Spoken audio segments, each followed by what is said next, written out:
Buckle Up Podcast. My mic is right. Right. My mic is tight. Tight. My mic is hype. Hype. My mic is psych. Buckle up, buckle up. Podcast. Buckle up, buckle up. Podcast. Buckle up, buckle up. Podcast. Buckle up, buckle up. My mic is hype. My mic is psych. Psych. My mic is right. Right. My mic is hype. Buckle up, buckle up. Podcast. Buckle up, buckle up. Podcast. Buckle up, buckle up. Podcast. Buckle up, buckle up. Listen up close, we here to spread the news. Buckle Up Podcast is the voice of the views. So let's talk about topics and points of views. Buckle Up Podcast is made for you. Hey, thank you for listening to the Buckle Up Podcast with your host, Shibley McGinnis. I hope everybody is doing okay for this Friday. For me, I am doing well. I cannot complain. Today, I have some interesting topics that I want to go ahead and get into. The first topic that I really want to talk about that really has my panties in a bunch is electronics. Wait a minute. They're nice to have, but I think that with us having these electronics, it takes away from us having any kind of human interaction with one another. It's taken away from our social skills because we're always on these things, whether it's a laptop, a tablet, or your cell phone. They're nice to have, but I think that we are really getting lazy having these devices. So I'm going to get into it and tell you guys why. Give you guys examples of why I feel frustrated with these electronics. Okay? I didn't think that these electronics would take away our interaction with one another as humans and as a social mechanism for us.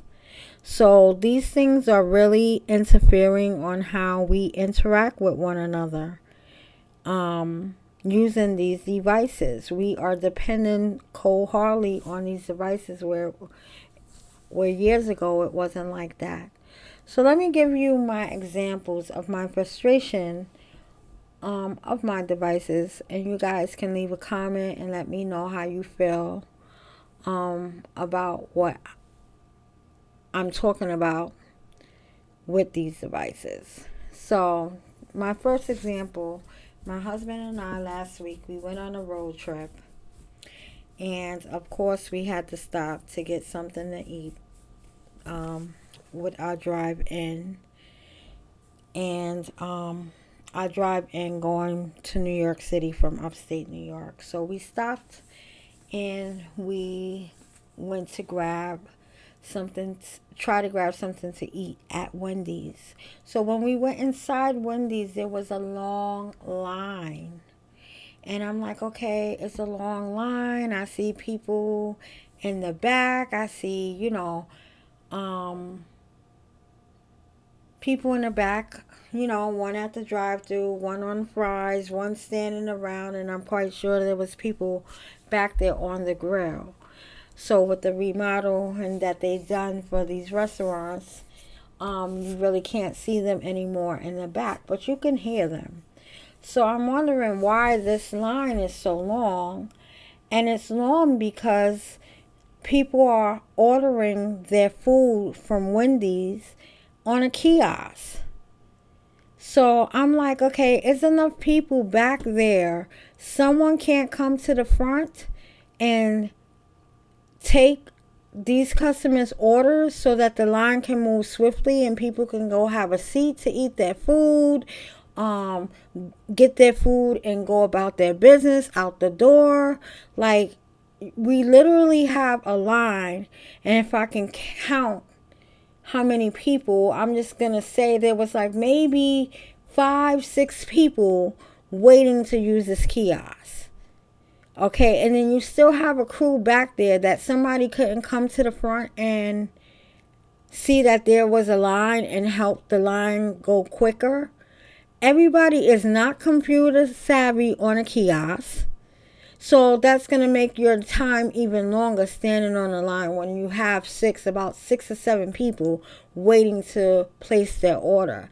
I was just so frustrated. So me and my husband, we had left Wendy's and we went across the street to McDonald's, where they did have a kiosk too.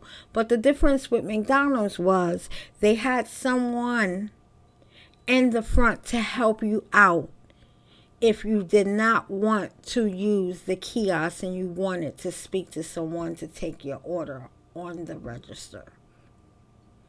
I don't understand why these kiosks is in place. It takes away from your human contact with one another just to have a conversation, you know, and even just to move things along, or just to be happy to see somebody at the front to greet you so that you can get your order and step over to the side and let the next person take their order.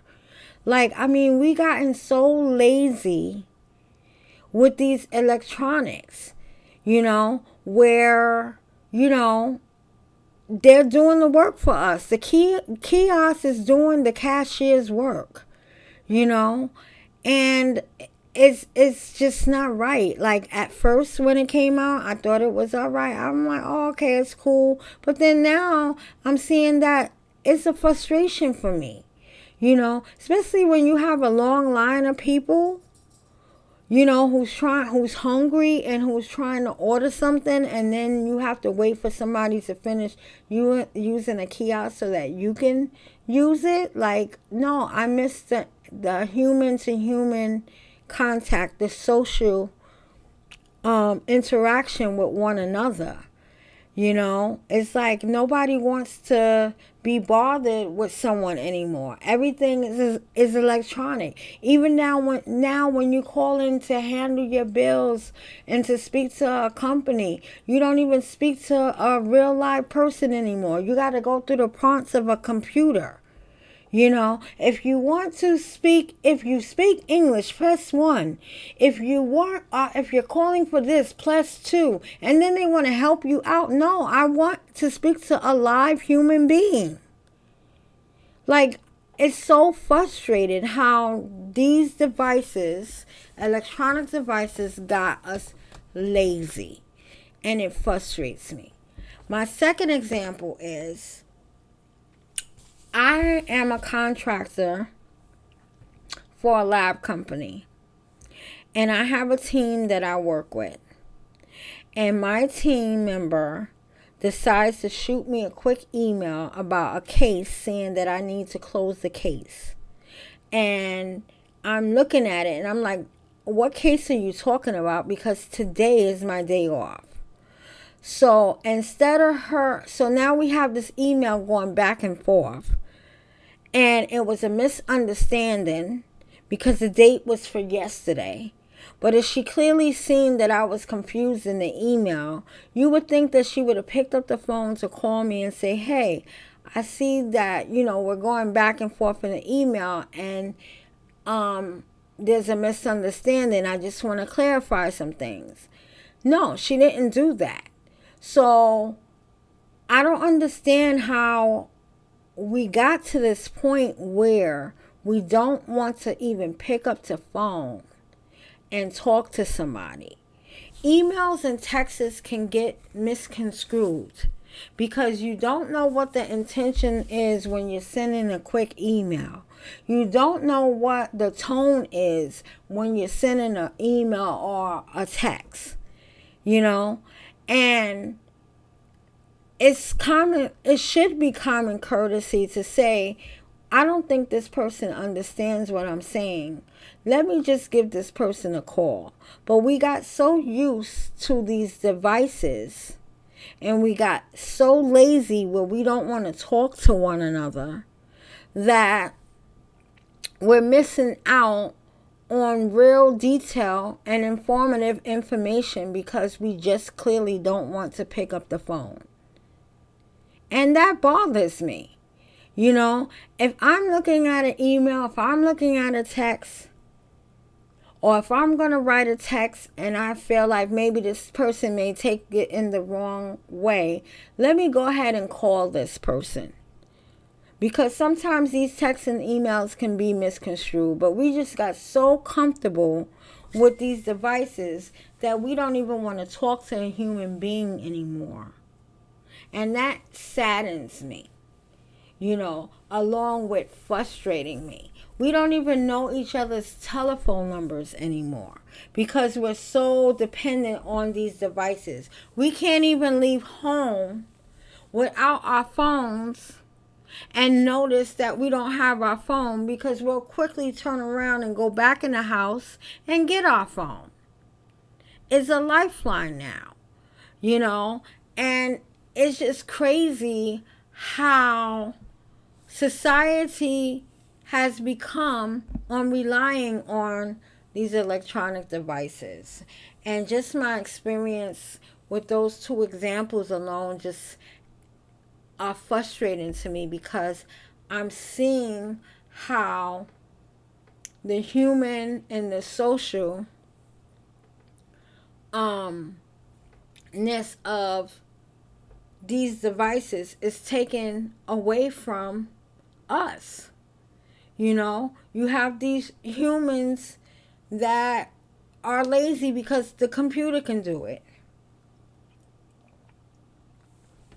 The computer can do it. You know? So, and I don't like it. I really don't like it. I like having interaction with a human being. I like to know the tone of the human being. You know, I like to know the intentions behind the human being. You know? You don't get that in an email. You don't get that in a text. And it will never be the same. And that's what frustrates me about us evolving into these electronics. Even though, yes, they're nice, but they are really a distraction. You know, they really are.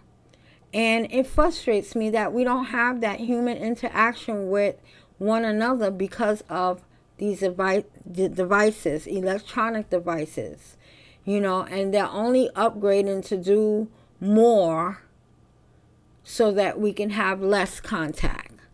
And I don't think that is right. What do you guys think? Do you think I'm, you know, over exaggerating, or, you know, or do you feel the same way? You know, but that's one of the things that I wanted to discuss on this podcast because I wanted to know if my listeners with this topic can understand and relate to how I feel frustrated about these electronic devices. You know?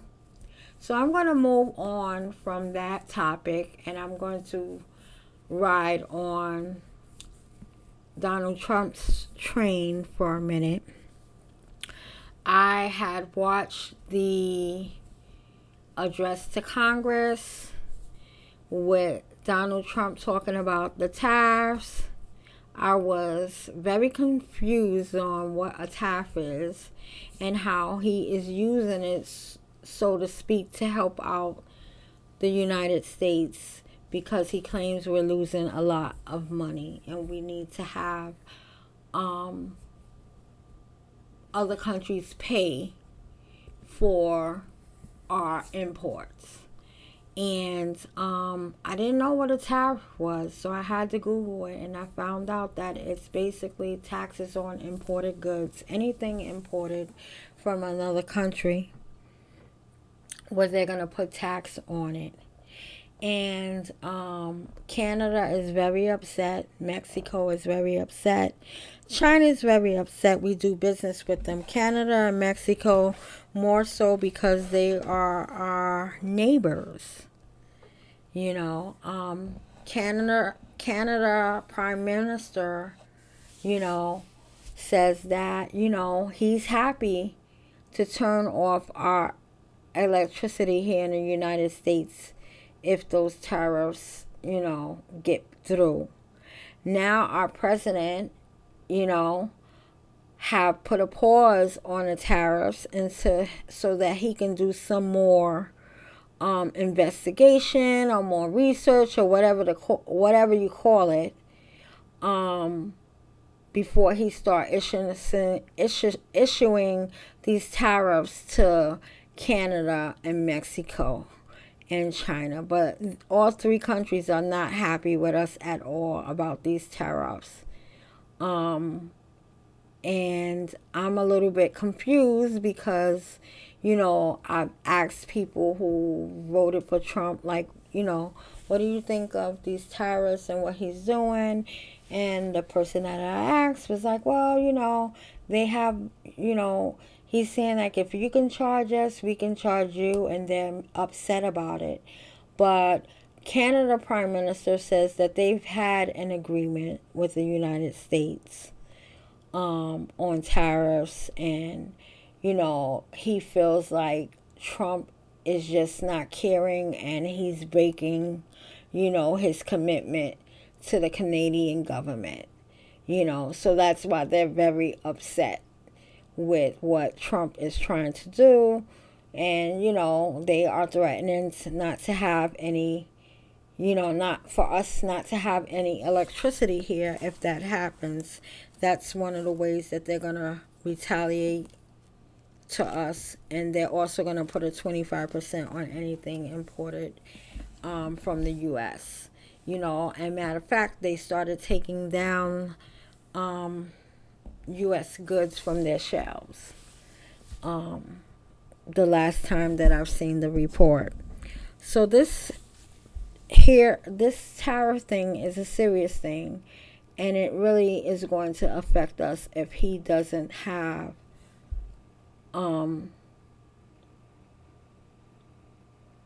good communication and a good agreement with these countries. He's going to do this country more harm than good. So I pray that, he does the right thing, because these are our allies, Mexico and Canada, and we do a lot of business with China. A lot of that stuff comes to the United States, so he's paused it, so he's trying to figure it out. And I just hope that it comes into a good agreement, or things remain the same the way that there was, so that the people of the United States won't be affected by it. Because if he goes through with this, we are definitely going to be affected by it big time. And it's going to definitely be very uncomfortable for us. So I'm praying that things go well with that. But it was concerning to me, and I had to go ahead and look up what tariffs was and what they do and what does it mean for all the countries, but yeah, that's my Trump train for that. The next thing I want to talk about is I am terrified to get on a plane to go traveling anywhere. Last year I've been on 3 planes to go to 3 different places last year, vacationing and traveling, and now I'm scared to get on a plane to go anywhere, because these planes are falling out the damn sky. And I truly believe that there's something going on in the atmosphere, that these planes are falling to the ground. And I don't understand, when this man got in office talking about President Trump, that now these planes are falling out of the sky. And just recently, the other day, the rocket blew up in the sky. So you can't tell me that it's not something going on in the atmosphere, because I truly believe that there's something going on in the atmosphere. And I want to know why. What the hell is happening? What is happening? I would love to take a trip, but now I'm scared for my safety flying on a plane because these planes are falling out the sky where they wasn't before. And then you have this rocket that Elon Musk got going in the sky that just blew up in the sky. Like, what is happening? What is happening? Guys, this stuff is so bizarre and scary. It's frightening. How many of you guys are feeling the same way that I feel? Like you're scared to fly right now. Like you really don't want to fly. And you're really confused and you really would like to know what is going on with our atmosphere, that these planes are flying, that these planes are not staying up in the air. Like, really. I don't know. Like, I am, with this man being the president for the past 2.5 months now, like, I am feeling so much anxiety for this country and for what we have to endure with this man leading this country. It just leaves me stuck and amazed, and not amazed in a good way. And I just feel stuck. I really do. I feel really, really stuck because so many changes is happening that really is going to hurt the people of the United States. It's really going to hurt us. And I just don't know. I just don't know what to do. Like, I really don't know what to do. I don't know what to trust. You know, I'm looking at different, areas of information, and I really don't know what to believe. But I know one thing, and that one thing is we have to pray now harder than we ever did before with this man being in office. We really, really, really, really, really, really, really have to stay prayed up and on guard. We really have to let the Holy Ghost really lead us in our day-to-day decisions and moves with this man being in office. We really have to keep our faith strong at this point, because I feel like everything is so up in the air right now. Everything is up in the air right now. It's a feeling that I really can't describe. As the only word I can feel is like I'm stuck. I'm stuck. And the only way that we can get unstuck, I can get unstuck, is if I just put my trust in the Lord and keep doing what I can do on a day-to-day basis, and just, pray that the Lord gives me great discernment and He speaks to me and allow me to move the way He wants me to move. And that's not only me, that's everybody, because we are living in the last days, honey. We really are, especially under this man's leadership, So get your seeds ready, get your water ready, get your perishables stocked, because we don't know where this man is taking this country. With Biden, at least we knew where we were going. With him, we don't know.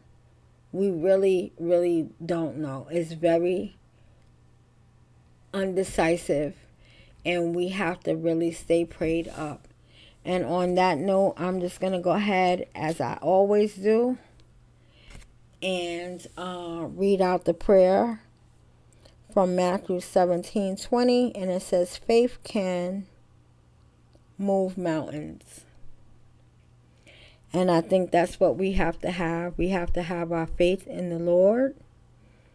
And we have to have faith in ourselves so that we can listen and hear the voice of God when He tells us to move.